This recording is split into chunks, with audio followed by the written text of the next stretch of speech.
The history of playing cards is still shrouded in a number of mysteries, but we'll try to outline what may be considered the most recent estimation by those who are concerned with them and by the general historians of playing cards in general.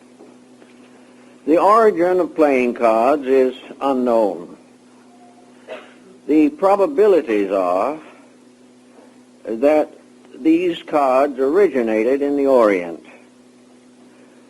China makes a pretty strong claim for originality in this particular area, and it is known that they were in use in one way or another among the Chinese for over 1,000 years. In Europe, they did not appear until the early years of the 14th century. And in the course of time, many and unbelievable ramifications have set in. The tarot cards probably have a history separate from that of the ordinary gaming or amusement deck. The Cote de Gavilan, one of the first great Egyptologists, favored the theory that these major trumps, as they are called, the 22 major cards of the tarot deck, which consisted of 78 cards, that these were actually based upon symbols used in the initiation rites of the ancient Egyptians. Some have held that they may have been carved upon the walls of the inner sanctuaries of the Egyptian mysteries. Others feel that they may have been freestanding symbols, originally in the form of objects of various shapes, sizes, and proportions, which were used in the instruction of those seeking admission into the sanctuaries. It is also possible, as suggested by Pythagorean lore, that these cards were originally used in a sacred oracular manner. The most permanent and enduring aspect of playing cards, except for gaming, has been the connection between them and oracles. The ancient priests of the tabernacle and the temples of Israel had auricular stones set upon the shoulders of their robes, by which they were able to determine the will of deity. More lately from this, the 12 stones of the breastplate of the high priest were believed to have miraculous powers. In other words, what man was always seeking was some way to discover the will of his deities.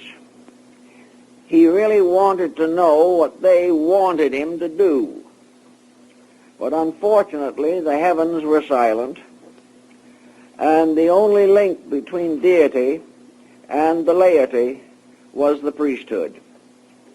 The priests, in turn, composed largely of human beings with no extra spiritual powers or faculties, found it very difficult to make major decisions in the lives of people, either for the course of nations or for the fates of individuals. The priests were always consulted, and in almost every instance they ultimately fell back upon some type of oracle, some way of invoking deity, some way of bridging the interval between the objective and the spiritual causal universe within which we exist. The development of sacred magic related to these issues, and in many instances, as in the Oracle of Delphi, the discovery of the will of deity came through the priestess who served the oracle, who went into a kind of trance and delivered the mysterious quatrains or hexameter verses by which the deities were supposed to answer the questions of mortals. These questions involved many different problems relating to character, to decision, to career, to marriage, to death, and to destiny, as far as the major purposes of life were concerned. The philosopher Pythagoras was named for the Pythia of the Temple of Delphi.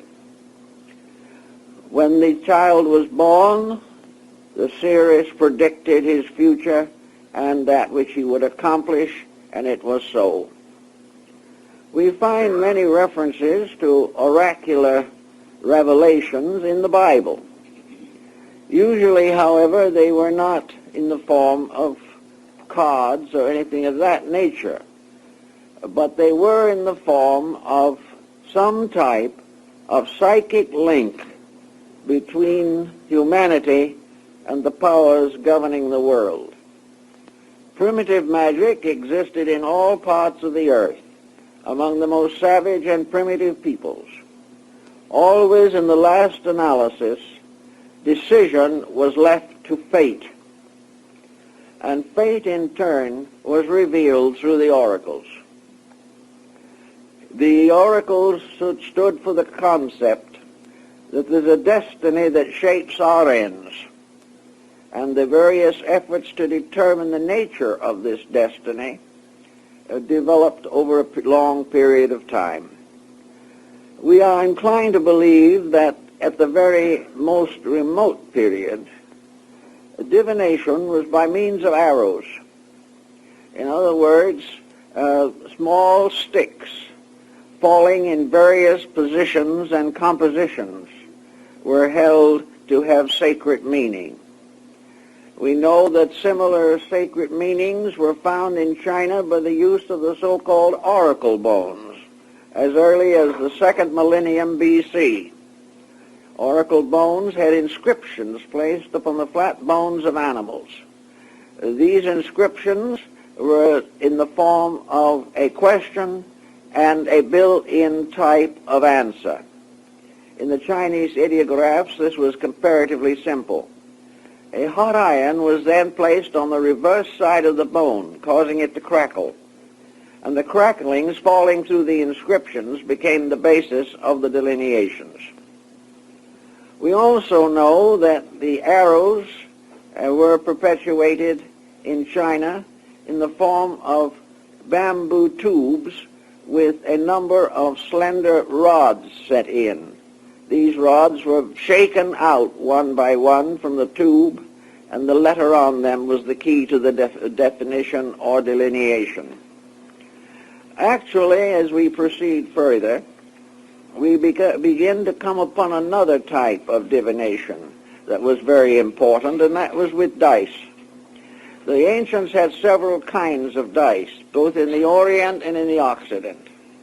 And when they excavated the old streets of Jerusalem and got down to the pavement that was there in Bible days, it was discovered that a number of the stones had board-shaped figures cut into them to be used in playing games of dice or in divination. We know also that according to the New Testament, the lots were cast for the robe of Christ. Lots then became the basis of ownership. When you could not decide naturally to whom a certain article or condition was intended, no one knew what to do about it. They did not know who was always the one to be guilty or the one to be innocent. So lots were cast and the decisions were final.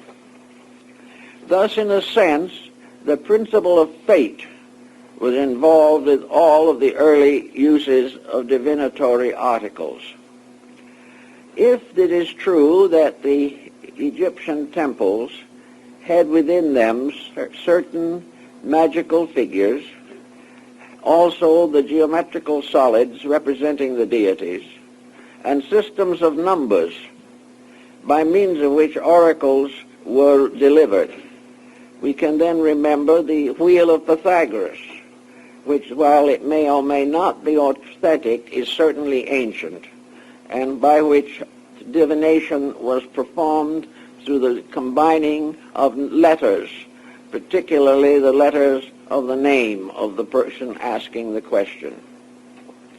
Always in that period of early study, men turned to the stars for guidance, and the belief of the influence of the planetary bodies upon human life was part of ancient philosophy and still survives under certain persecutions over which it appears to be always victorious.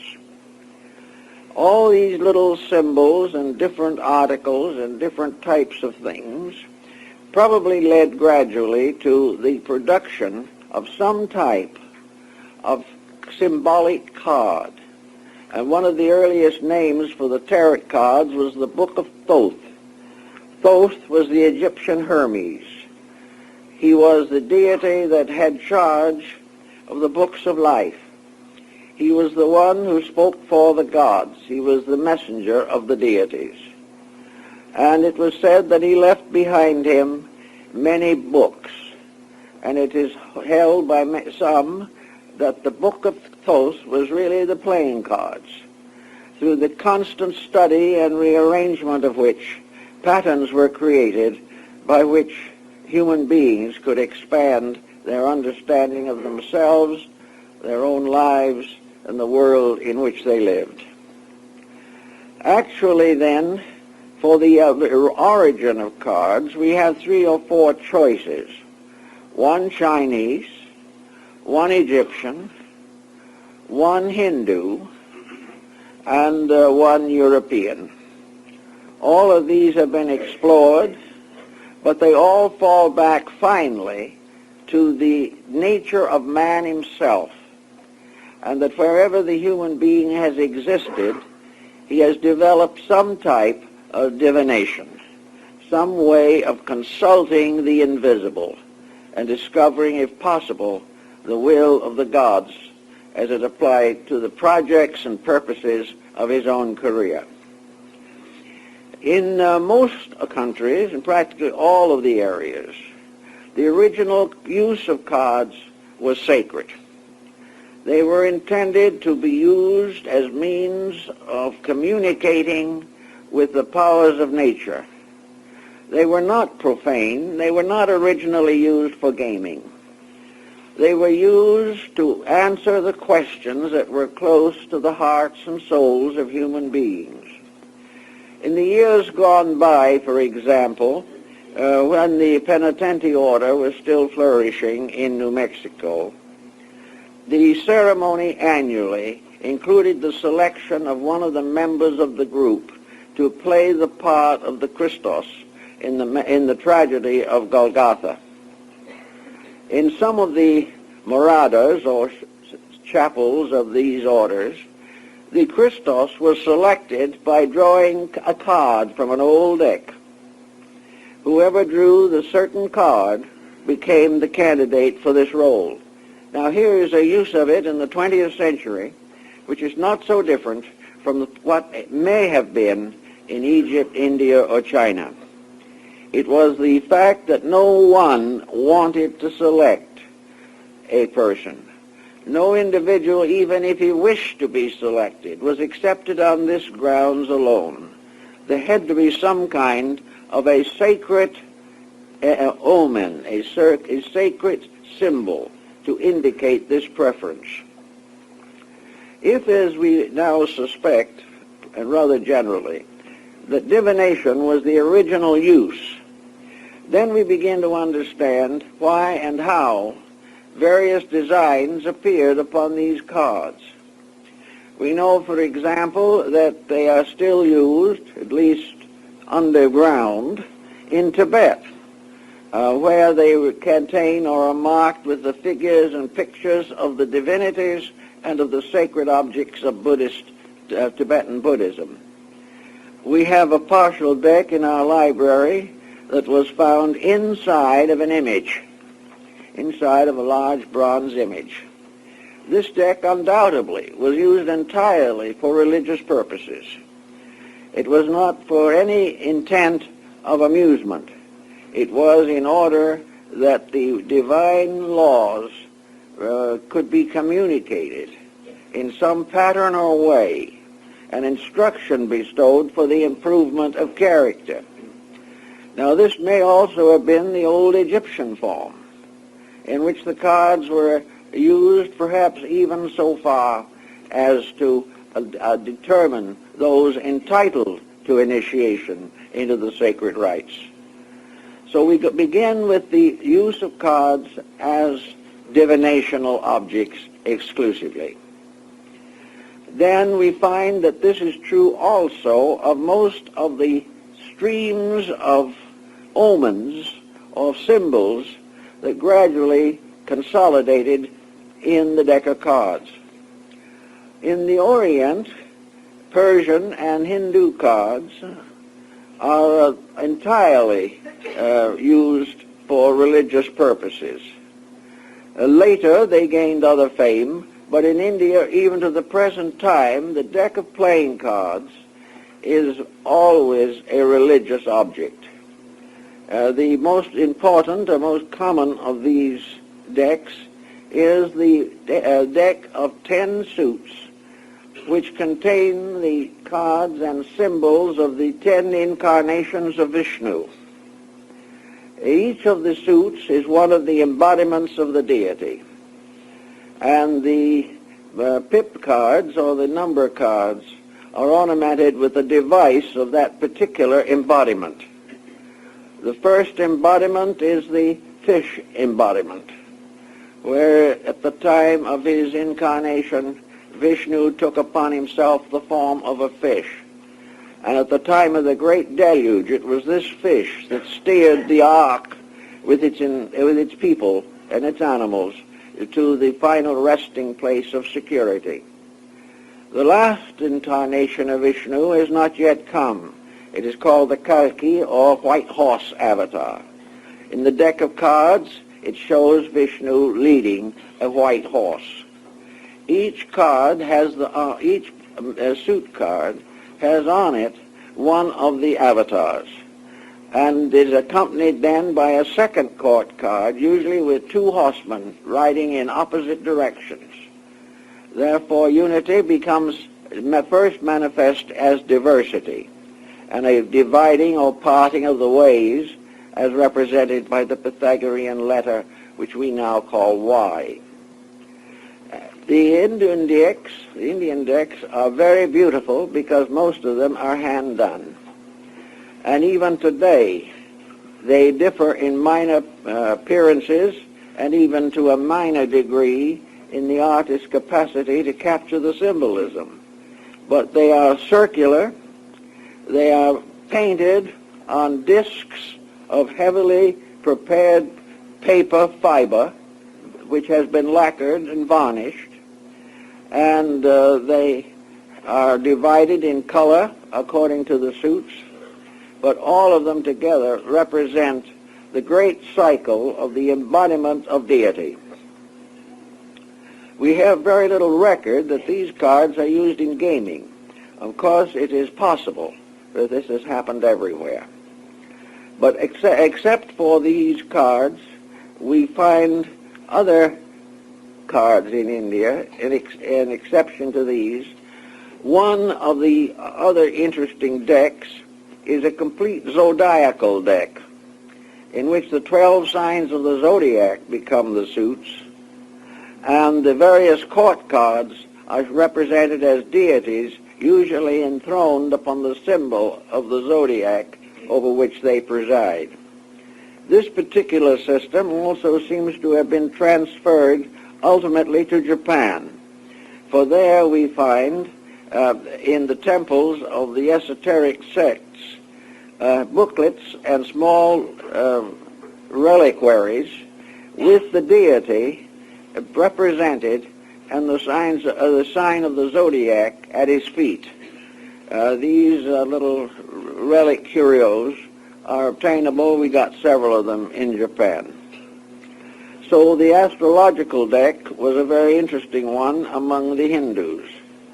And it may be noted at this point that complete decks of any of these early cards are virtually unobtainable.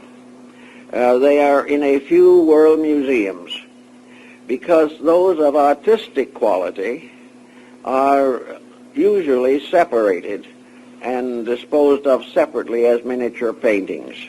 They are very beautifully done.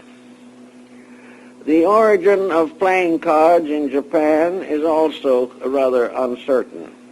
They undoubtedly had indigenous types of cards, but when the Portuguese and the Dutch and the Spaniards opened trade there, European decks were introduced, and from that time on, the Japanese created cards similar to the West, but with interesting, curious, and sometimes humorous variations. Wording on these Japanese European cards wordings were usually misspelled, letters misformed, and the attire of the court cards curiously complicated between Eastern and Western costuming. They also in Japan had a number of indigenous decks, which we find no equivalent to in any other country. One of these decks that is most interesting is the deck of poits, the deck that is used only during the holiday or New Year's season. These decks are doubles, one half having a picture of the poit and the first lines of a poem. The second and matching card has only the remaining lines of the poem. They are shuffled, and in order to select the correct termination to a verse, the players have to be very well versed in literature and in the productions of their various national scholars. In the beginning, these cards were also all hand-painted. They are smaller than our cards and are usually blank on the reverse. These people also had a definite gaming deck consisting of the cards of the flowers and plants ruling the 12 months of the year. Each of these different year cards consisted of a suit of 4, showing the various stages in the development of the flower or plant, from the twig to the bud to the blossom to the fruit. These cards are still used very extensively in gaming. The earliest Chinese cards that have come down to us are very much more slender and narrow than our cards and are marked with various black spots apparently arising from dominoes. And it is quite possible that there is a strong connection between Chinese cards and dominoes. And there is also quite a possibility between the Hindu cards and the ancient game of chess.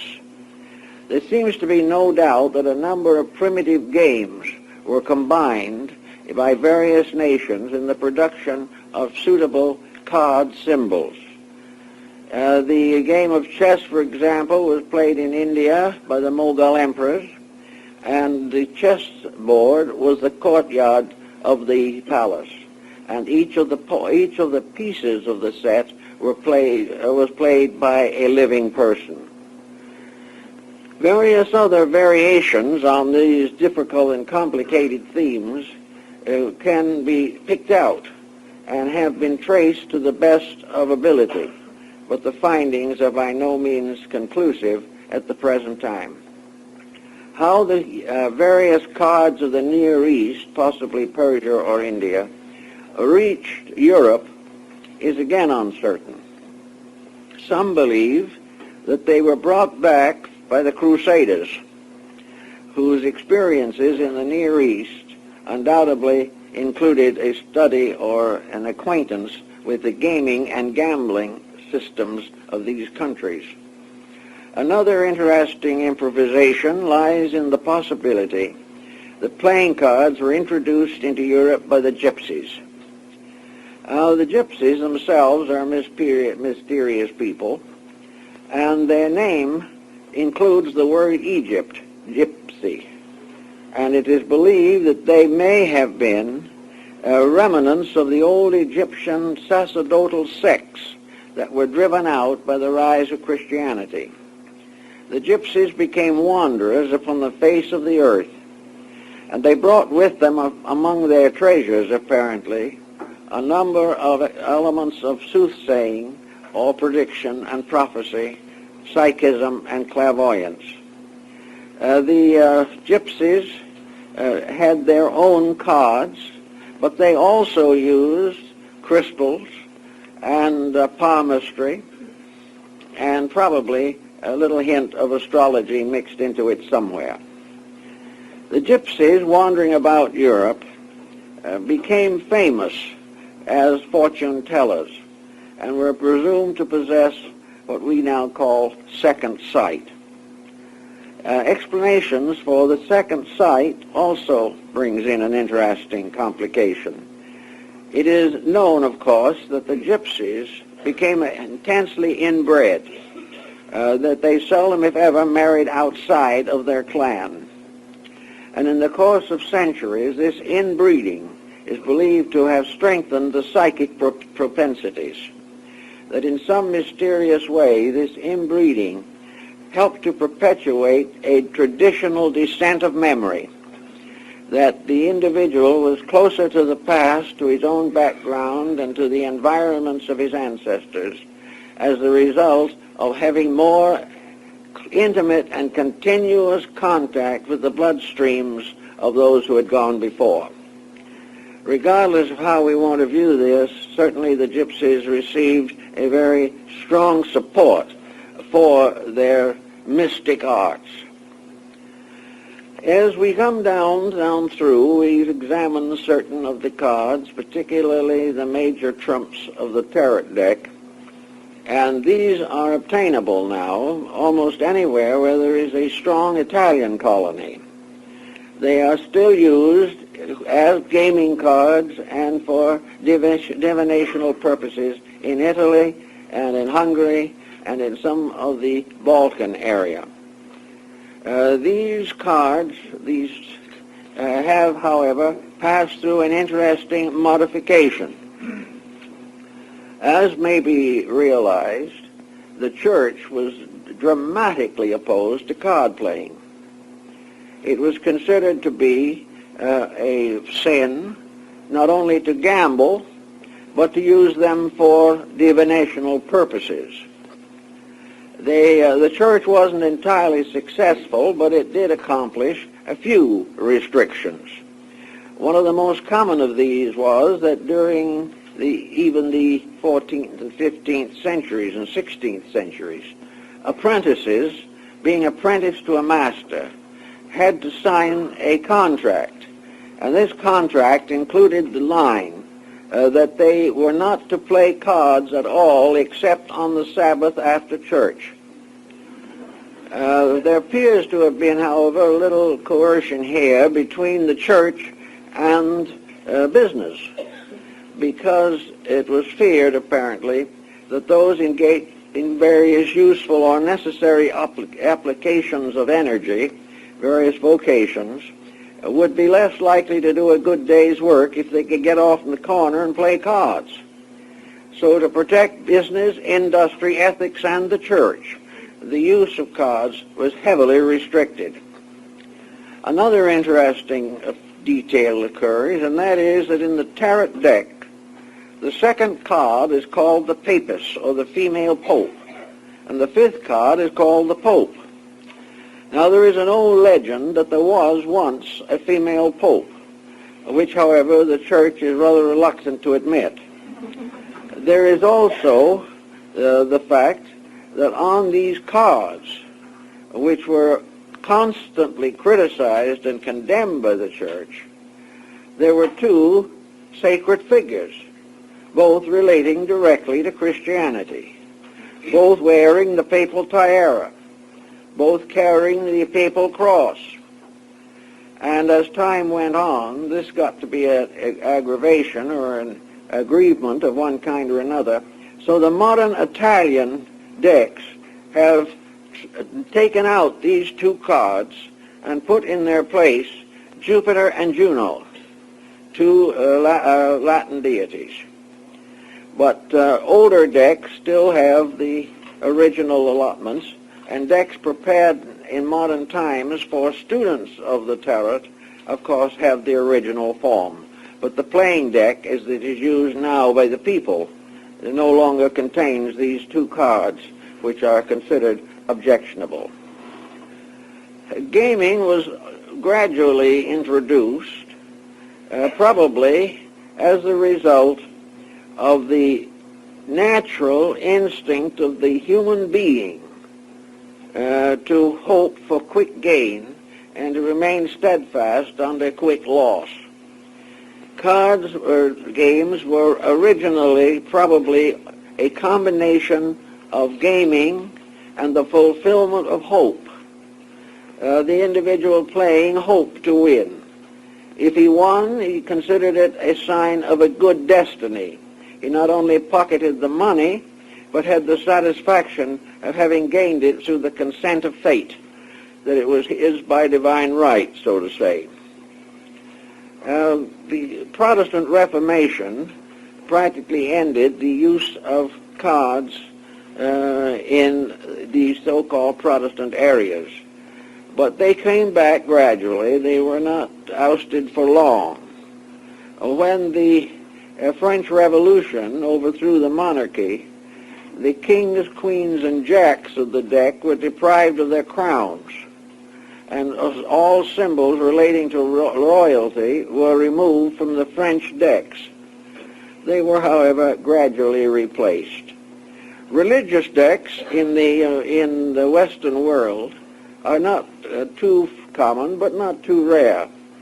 Some decks have the court cards as the prophets and apostles and other biblical figures.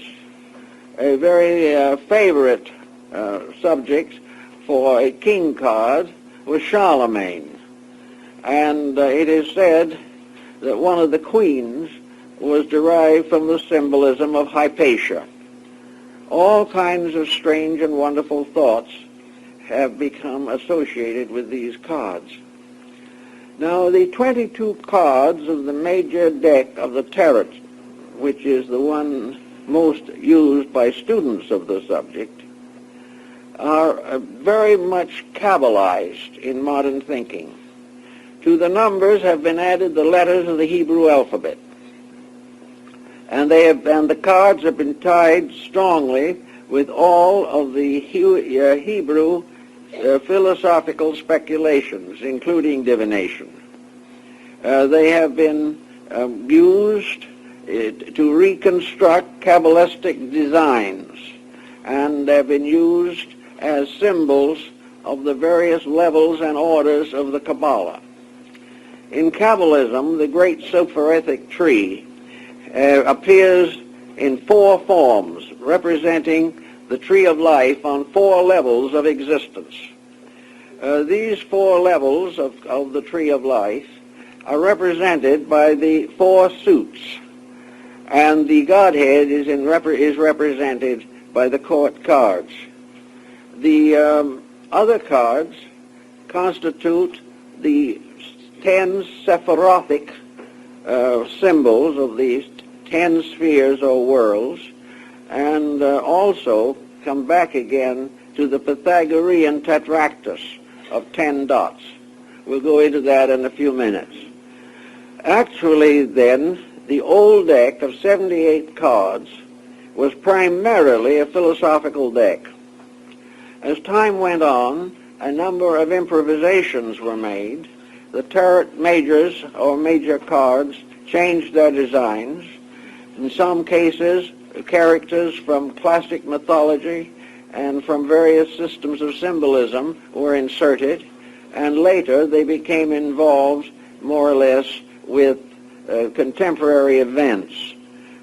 Some decks of cards have famous generals And one of the prime objects of these successful cards in England at one time, the prime object was the Duke of Wellington, who honored himself, or was honored, by being placed among the persons of the deck of playing cards. Also with time, educational cards made their appearance. Cards were used to teach astronomy, mathematics, engineering, medicine. They were used to perpetuate literary and philosophical conclusions. They included the quotations from great poets, and they've covered practically every area of human interest, from the most abstract astronomical and cosmological designs to popular baseball and football players. The cards were used in a great many areas, gradually secularized, until the sacred elements or patterns were practically forgotten. The deck of cards that we use today is based upon English decks, and English decks in turn originated in France. The cards from the beginning of their introduction into England, probably in the 15th or early 16th century, have not varied greatly in design. They have been more or less consistent in the unfoldment of their symbolism. The older cards have a great charm that are more or less missing from the commercialized decks. The older cards were little works of curiosity in themselves. The various cards had interesting and intriguing designs, and the court cards usually represented the various persons full length and in approximate and appropriate garb. One way of dating the cards in England and France has been the costuming of the earliest known decks. By this, it is assumed that they began by contemporary costuming. In the development of our modern deck of cards as we have it today, a number of other interesting situations came into focus. Originally, the three court cards of the deck were the king, the knight, and the page. The three cards continued in this way for some time, and then with the rise of some feministic movement somewhere, the queen was introduced. Now, the queen was introduced by combining the knight and the page and calling it the knave or the jack, so that that card took the place of two cards, and the queen was inserted, so that it was a deck of king, queen, and jack. Now, maybe more behind this than first meets the eye, inasmuch as the family, the court card family, as represented on the thrones of Europe and throughout the aristocracy, consisted of the father, mother, child. This was the great 47th proposition of Euclid, or rather, more correctly, of Pythagoras, but attributed to Euclid. Therefore, the court cards were transformed into a family. And this family, in early religious thinking, became symbolical of the three persons of the Trinity, so that each of the decks of cards had four suits, and each suit was a trinity. This trinity of the principles or powers of things extended out and was served by the pip or number cards, of which there were always 10, being the symbol of the tetractys, or the 10 spheres in which the divine Trinity operates.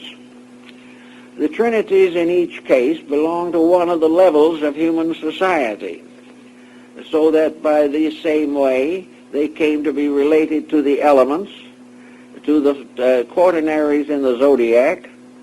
They came to be represented by wherever the 3 stands out as a holy number, or as a symbol of equilibrium. The 3 was the symbol of harmony. It was the symbol of the home, of the family, and of the cooperation of human beings in the furtherance of the divine plan. The deck was somewhat abridged by dropping out of the major trumps.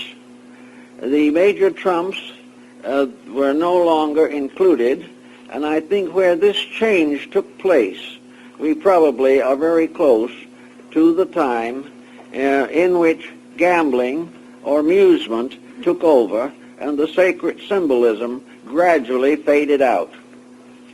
But with the deck of 52 cards, as we have it at the present time, we have some very interesting astronomical factors presenting themselves, and of course these cards can be subjected to almost any type of thoughtfulness to find out what they mean. In the first place, we have 12 court cards. These 12 court cards are recognized as, in an astronomical sense, as representing the 12 months of the year.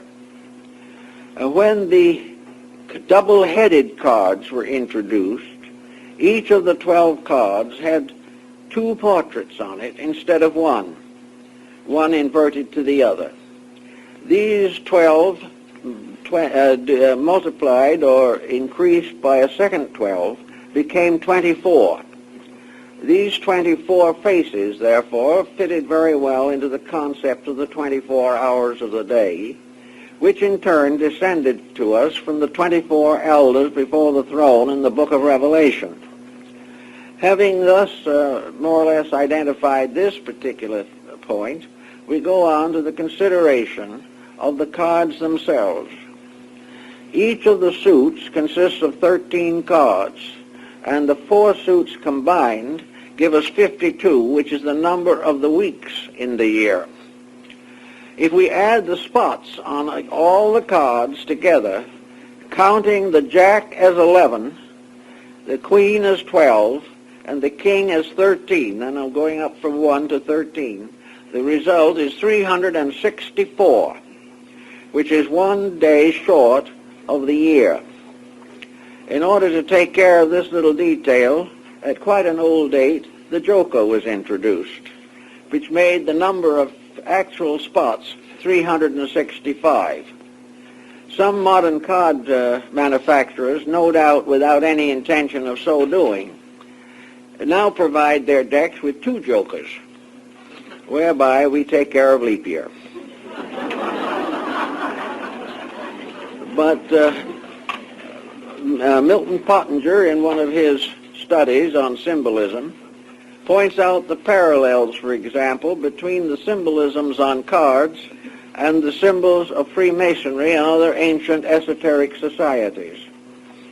This has, however, certain disadvantages, because if we trace the cards down through the centuries, we find that the many irregularities have stepped in or crept in to change the appearances of the cards.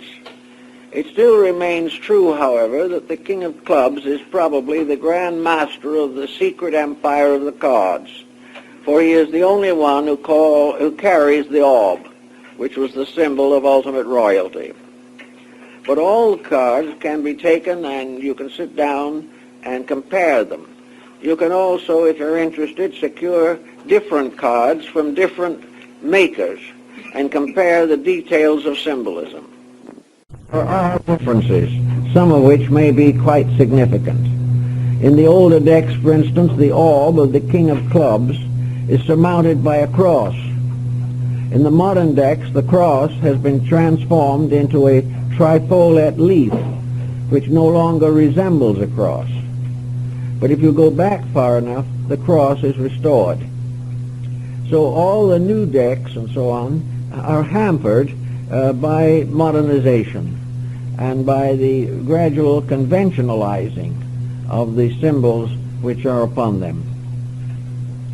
Now, as we go a little further into this rather intriguing subject, we come directly to what seems to be the most important of all considerations, namely the prophetic use of cards. Cards as instruments of divination. And to analyze this could almost confuse the world's greatest thinkers.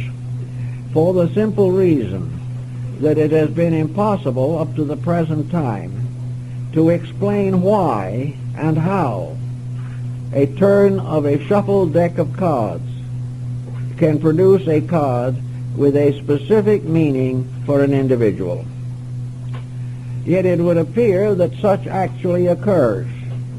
And if various persons who have been in contact with cartomancy will testify that the cards do have an uncanny way of working out, that there is something that happens in connection with the use of them that seems to be still oracular, although they are now used principally in gaming.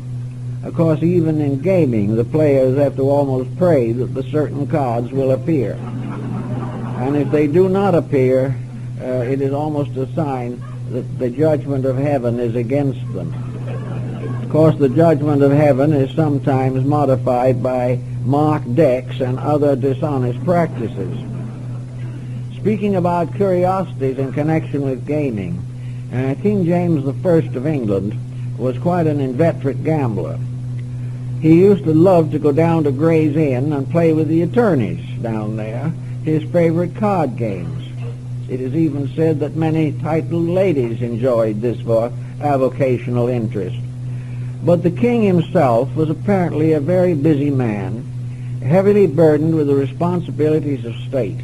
And when he played cards, he sat and one of his servants sat beside him and played the cards. The king only told him which ones to play. It was too much of a burden to pick the cards out himself. Which also might mean that amateur card players would perhaps be wise to have someone beside them who knows how to play for them. And maybe that was part of the king's idea. We do not know. But we do know that one year he lost £100 in playing, but next year he gained back 15 pounds of it. This is recorded as historical. Back to the problem of the moment. The use of the cards seems to call to our attention some type of meditational discipline. In other words, the cards form a kind of mandala. It has to be of this type of thing, because various persons having their fortunes told by cards have different problems, innumerable, and therefore each card has to have more than one meaning. It has to be a grand over symbol of something in order that the readings could have some type of significance. I think it is the true of this as it is in most systems, that these cards constitute a point of concentration for the person playing or delineating from the deck. This would be true in comparison to many other types of art, the primary purpose of which is to focus attention, to bring the mind to a point, to eliminate outside considerations, to absorb the person in a particular purpose. This might well be true of the gypsies and of other psychics who use cards. The cards are really not the source of the prediction. They are the concentration point by which the card reader makes his own interpretation. If, for example, images can appear in a crystal ball, and those involved in this belief feel that such happens and claim that it happens, then a kind of mental imagery can be stimulated by the various cards, each of the cards having a more or less general meaning, is adapted to the life of the person, and then the individual who is interpreting the cards has to pick it up from there and carry it to a completion. Another interesting possibility arising in card reading lies in the interlocking of the magnetic field of the player or the diviner and the subject. The individual may attain a certain contact telepathically. The medium, being a sensitive person, and the card delineator is a psychic without question, the concentration and the proximity can result in a mingling of mental energies or psychic energies. The individual who is being read may have within himself a fairly clear picture of his dilemma, of his situation, or of his need. This can be transferred to the medium, and the medium therefore gains an instinctive, intuitive, general concept of the person for whom he is reading. This in turn makes it possible for him to draw upon the subconscious information belonging to the person who asks the question. Take, for example, a simple case. An individual loses a precious object. He goes to a gypsy who reads the cards and tells him where it is. He goes there and finds it. Now this looks like a nice tight little miracle and would certainly gain distinction for the delineator. But it is also true that it is quite possible that the individual who has lost the article has forgotten where he put it. But in his subconscious, the record of where he put it is still present and could be, by hypnotic thought, revived. If he put it anywhere, his subconscious nature, his unconscious self, knows where the article is, although consciously he does not. In another case, the individual's unconscious knows what he should do, but is unable to transmit this to his outer personality. The inner person may also know the danger that lies ahead, but it is not brought into consciousness. A psychic using a meditational device to concentrate energy may very well pick up that which is locked in the unconscious of the subject, but which is nevertheless actually there. Now, in matters relating to larger circumstances than this, we have to realize that everything that exists, even minerals and plants, do have a degree of the unconscious available to them. With the case of mankind, it is much stronger. But we must realize that a planet has an unconscious, and that it is perfectly possible under certain conditions for a psychic to pick up the records of the processes taking place in the structure and motion of the planetary body. In other words, there is a reason behind everything. Everything is ensouled by life. And everything that is ensouled by life can be read by a person who has this psychic or mediumistic propensity. Now, it does not follow, however, unfortunately, that psychic propensity is stable. It is something over which the possessor has very little actual control. It is not inevitable that the person, the medium, in a state of meditation or light trance, working with cards, is always going to get the right message. It is quite possible that the message depends to a large degree upon the orientation of the psychic. If the psychic's own nature is disturbed, or there are conflicts of interest, or there are situations that cannot be reconciled within the psychic, then the readings may not be correct. there seems to be no way of telling just how this happens. Also, it may result from the fact that the person consulting has no clear subconscious image of his own intents, or has not formulated a program, or has not clearly become aware of a situation. Under such conditions, the message may not be correct. By means of symbols, and there are countless kinds of them, a discipline of one-pointedness is certainly brought into focus. It is a discipline in which the person centers his entire attention upon a single point of purpose. Very few of us do this in a normal waking state.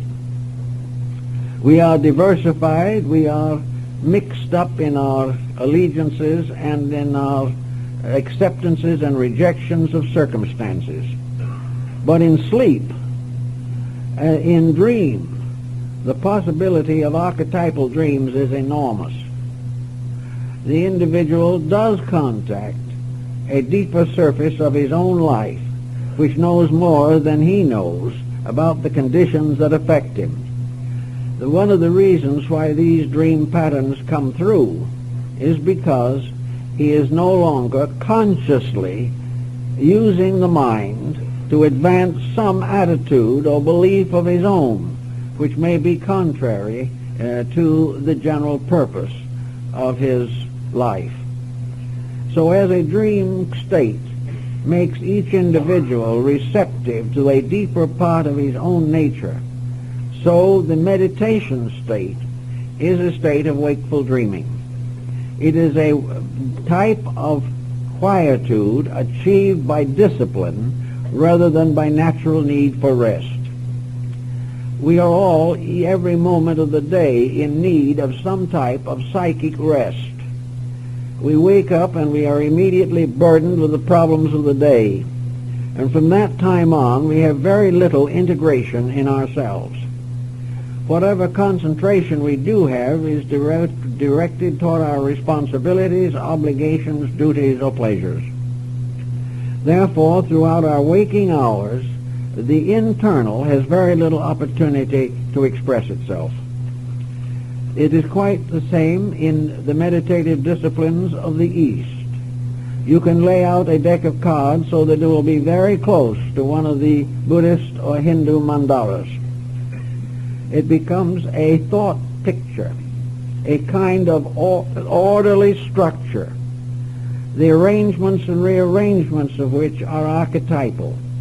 It has something in common with I Ching, the classic of changes in China, because these readings, seemingly obtained by chance, by something like the falling of coins or the dropping of whole and broken wooden bars, these things seem completely fortuitous. The I Ching, by the way, came into the West under the name of geomancy, which uses exactly the same principles. But usually the readings are appropriate because the individual, having a certain project within himself, interprets into the reading the field of his interest, and can almost swear that the original reading was intended for him alone, simply because he personalizes it. He makes it his own. He gives it a centeredness that provides what he regards as authentic information. Now, in the use of cards also, we have a great many philosophical concepts. The possibility, for example, of a rule or law governing what we call chance. In the ancient times, there was strong division of opinions concerning the fate or fortune of life. Most of the philosophical people of all times have believed that life is under law, and only those who have more or less discarded both religion and philosophy, are willing to accept that they are the victims of chance or circumstances. This providence that shapes our ends is therefore something that is predestined and foreordained. It is something that must happen. But how does this must happen tie into the idea of the fall of a card out of a deck, in which there are other cards, the deck has been shuffled and cut? How are we to say that the one significant and appropriate card comes out of the deck? Some would say that it is the will of God, which covers a multitude of uncertainties.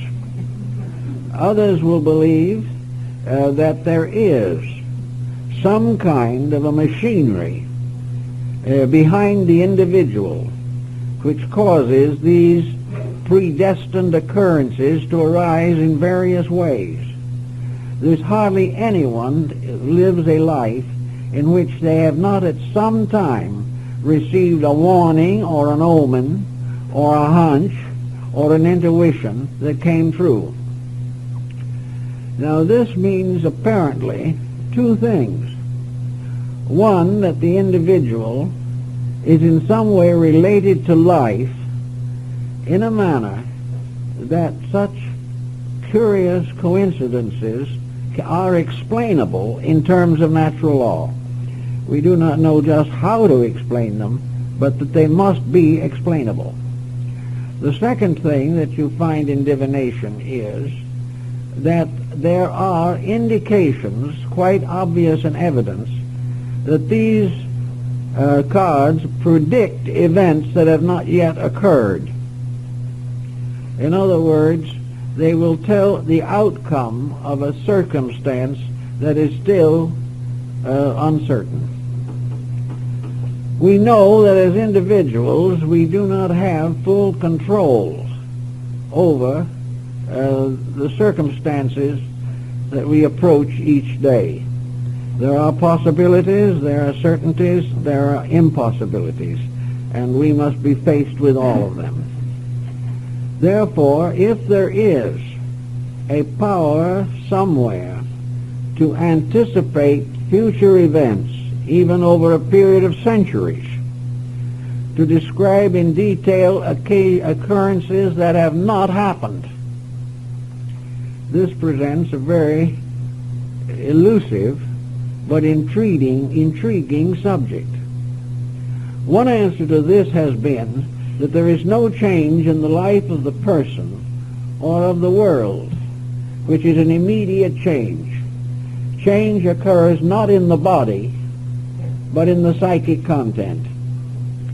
In other words, an earthquake does not suddenly occur merely through a superficial accident. It is not something that just happens. An earthquake is an effect, the cause of which must be equal to the effect which it produces. This is one of the basic Hermetic axioms. Now, the cause of an earthquake may be moving into its final relationships long before the incident occurs. But if the cause of the earthquake exists subjectively, there may be and is evidence that this subjective cause is sometimes intuitively recognized by a person, that someone tunes in to a process before the process terminates. This seems to be, to a degree, true in the case of card reading, that the individual who is doing the reading is reading for a person in whom the incidents of life are forever in the forming, but do not reach a final state until they express themselves as action. It is quite possible that the psychic field is building up towards something, and that the diviner is able to tune in to this. Very often they may not tune in detail, but they receive the general impression of the occurrence which is being built up. A doctor can do the same thing on the physical level. The doctor can tell a patient very largely the state of his symptoms and what they will lead to if they are not corrected. Ptolemy said there was no fatal necessity in the stars, and there probably is no fatal necessity in a deck of cards.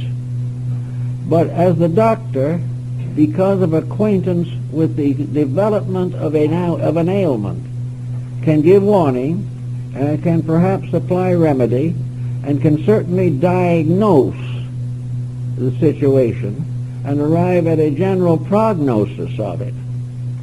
So there is within man a power to know the true condition of self, something that is not within the general reach.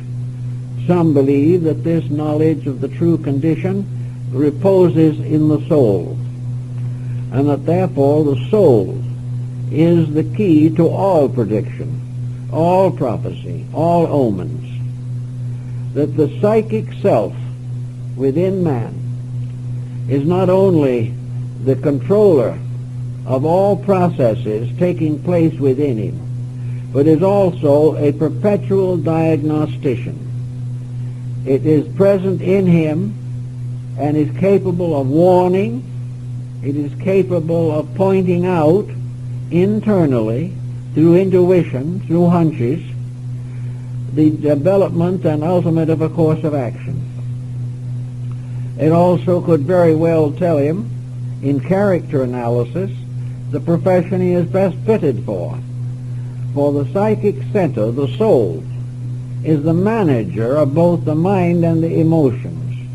But when the mind and the emotions become too active, too highly specialized, this other, smaller, quieter voice is not heard, and if it is heard, it is rejected or ignored.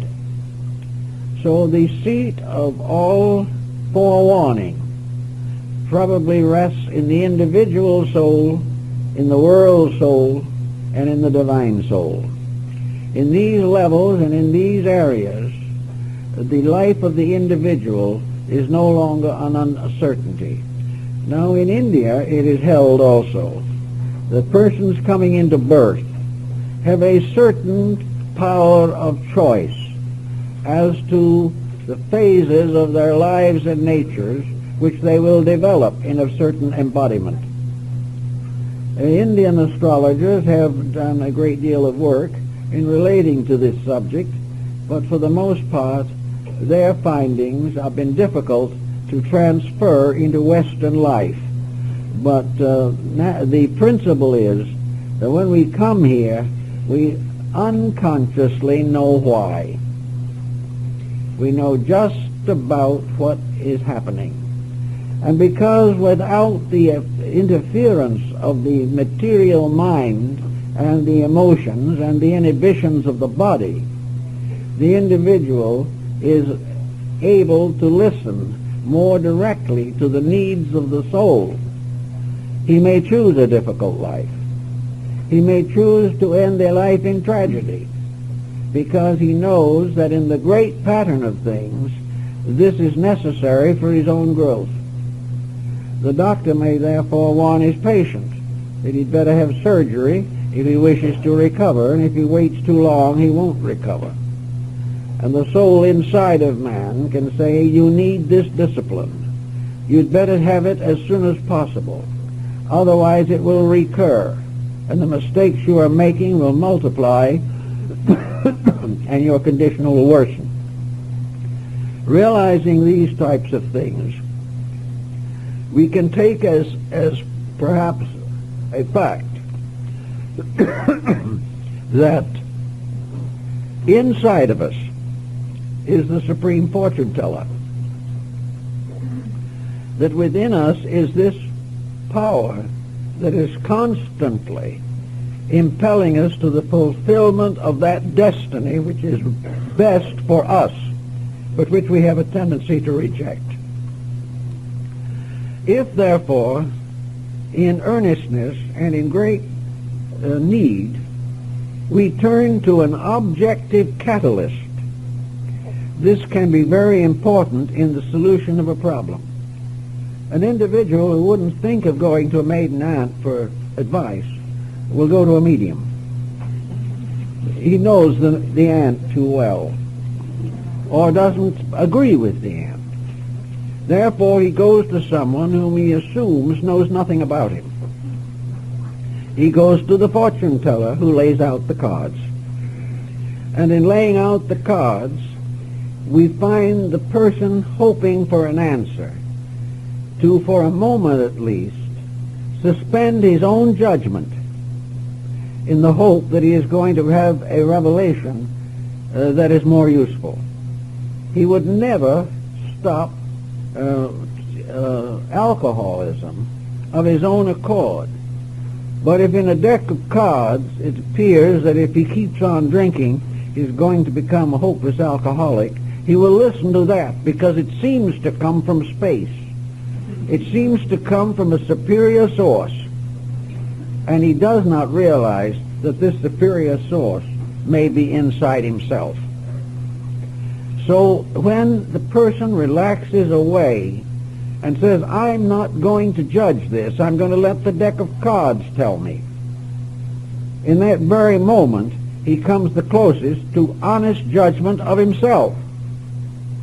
He suspends and refrains for a little while from all the plots and plans that he had made about these circumstances, and becoming receptive to something laid out on the table in front of him, he is actually becoming receptive to that which is within him. And having a truer image, the mind will then read that imagery into the card. Of course, there are certain rules relating to card reading. Certain suits and certain cards have distinct lettered meaning. But having a card in a suit with a general meaning, the psychic nature will reveal to him that which in his inner life is in rapport with that meaning. And he will read various things. But he is probably reading primarily from himself. Now, this might seem as though it represents a great deceit of some kind, but it really does not. Because actually, within each living being is the principle of the divine power itself. Therefore, locked within him is a divine wisdom that he doesn't understand. He doesn't know. He's been fighting to gain consciousness of it, but he is only very moderately successful. The power of life within himself is the power of deity, in which rests the premonition of all things, the determination of the existence of every living thing rests in the divine. A spark of this divine is in each of us. And if we can get back to it as far as possible and listen to it, we will discover that it has all the answers that a life like ours requires at any given time, inasmuch as these answers are related to the degree of insight and understanding with which we can use them. So each person has his prophet locked within himself. He has within himself the wise principle, which is the wisdom of God in him. He cannot get away from the pressure of the personality. He must have some kind of a device to assist him in this. Now, these devices have always existed, but we haven't given them very much consideration. We realize that the human mind has to outwit itself in some way before it can penetrate the surface of its own thinking. An Indian down in the Hopi reservation will take two little pebbles. They're perfectly ordinary stones, nothing remarkable about them. But if he puts these two stones together and ties them around with a certain number of threads of wool of certain colors, they're not stones anymore. They're fetishes. They represent the capturing of some kind of a mysterious power in the two stones. They are no longer simply stones because he has performed a magic rite over them. And they become God powers or divine powers. Relics of all kinds come under this general heading. The individual, therefore, with the presence of this fetish, gains courage. He becomes more efficient. He may restore debilitated health. He may be successful in having a better harvest. All of these things are attributed to the fetish, but they are actually attributable to the release within himself of bondage to a lesser state of function. In other words, knowing his flock will increase, he tends it appropriately. Knowing that his health will improve, he follows the wisdom of the wet medicine priest and takes care of his health the best he can, following the ancient tribal laws. He becomes obedient to a conviction which he has created by magical means. Now, all kinds of things in nature, whether we realize it or not, have their magical overtones. There is nothing that we can look at, nothing we can touch, that does not have mystery in it. But we are not much concerned with mystery until we are confused. In India, the process of meditation lifts the mind from its commonplace, lifts it from its objectivity, frees it from all so-called external processes, and allows it to rest quietly in the substance of the soul. The soul then has the power to instruct the mind. The mind then interprets this instruction according to its own integrities and its own level of development. And the individual has a thought. He has an idea. He suddenly has a realization. He has a belief that he did not have before. And these various manifestations, conditioned by the mind so that he can accept them, become the basis of changes of all importance in his own life. One of the great changes in human life is repentance. The individual being sorry for what he has done and trying to make amends. The repentance originates in the soul. If in the course of the time he picks a card from a deck and he is quiet and wondering and hoping, the concept of repentance begins to move in him. And if the card is favorable, he will try to do what it recommends. If the card is unfavorable, he probably will wait and try again tomorrow, because he's determined that he must have the result. But if he is unfortunate, then perhaps he is also going to recognize the negative factor of himself, the guilt factor. The factor that he knows that he has definitely done that which is wrong. And the unfortunate card may prevent him from complicating or compounding the mistakes he has made already. The bad card becomes a warning against something. And in his own soul, he knows what that is.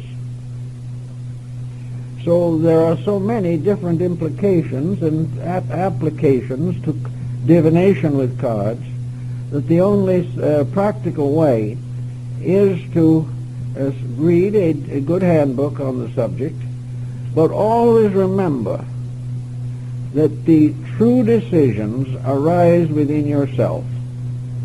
Dependence upon psychic communication is fraught with many dangers, especially when this communication is not solutional to the major values of life. Many psychic revelations are so general or so optimistic that they present no useful contribution. It is only when a proper rapport is established, that the individual knows what he needs. We all know what we want, but only the wise know what they need. And in the interpretation of the cards or the crystal or any other form, the superficial part of ourselves wants an answer that will supply us with what we desire. But the deeper part of ourselves is always searching for that which is the greater good, that which will assist us in developing and perfecting our own natures.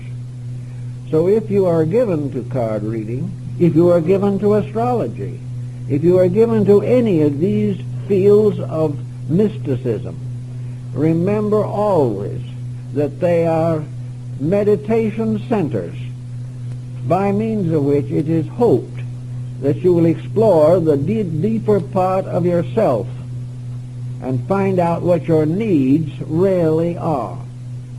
A horoscope is a psychological pattern. It is not only something to tell you whether you'll be rich or poor, it is something to point out the chemistry of your own consciousness.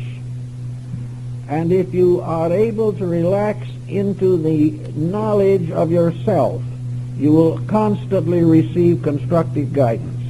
But if you relax only into the knowledge of your desires and the fulfillment of your ambitions and appetites, you will get into trouble. But even in cases of this kind, the soul seems to operate more than we realize. The Mademoiselle Lenormand was the astrologer of Napoleon I. She was his guide for many years, and she was also a palmist and a card reader. She was probably the greatest psychic consultant of her generation. She told Napoleon to stay out of Russia, that the evil card told her that if he went to Russia, all would be lost. But Napoleon thought at that time that he was more important and more powerful than a card. So he went to Russia, and that was the end. Now, the truth of the matter is that in the very depth of himself, in his own psychic nature, Napoleon realized not only the danger of the Russian campaign, because he was an expert militarist, but also he realized that the whole course of his life was essentially wrong. But he concealed this from himself. He concealed his fears from his own mind. He covered his doubts with his arrogance, and he covered his weaknesses with his ambitions. But when a person who was able to create a proper rapport with his unconscious read the card, they knew perfectly well that he knew that he shouldn't go to Russia. But he didn't consciously know this. He refused to accept internal guidance. And he also, with Madame Lenormand, refused to accept the guidance of the seeress, who was really telling him the story of himself. So all the way along, if you are interested in the divination of any kind, be sure to center this divination thought upon trying to be quiet enough to let the best in you govern the rest. If you can do this, you may receive from the cards some clue and key as to how this best can best be used. But even this will be, at least in large measure, a secondary substantiation of the primary reading. The reading is that each person must fulfill himself. And in the psychic world, where barriers are not as strong as they are here, the flow of psychic energy is susceptible of diagnosis. And through the use of it, you can help your life.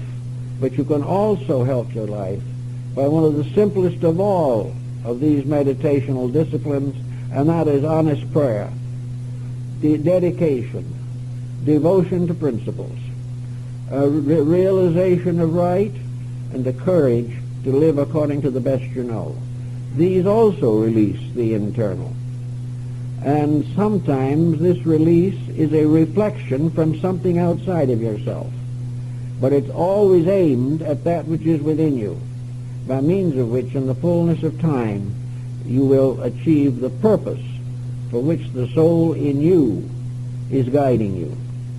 And until then, perhaps you need the dream, you may need the card, you may need the horoscope.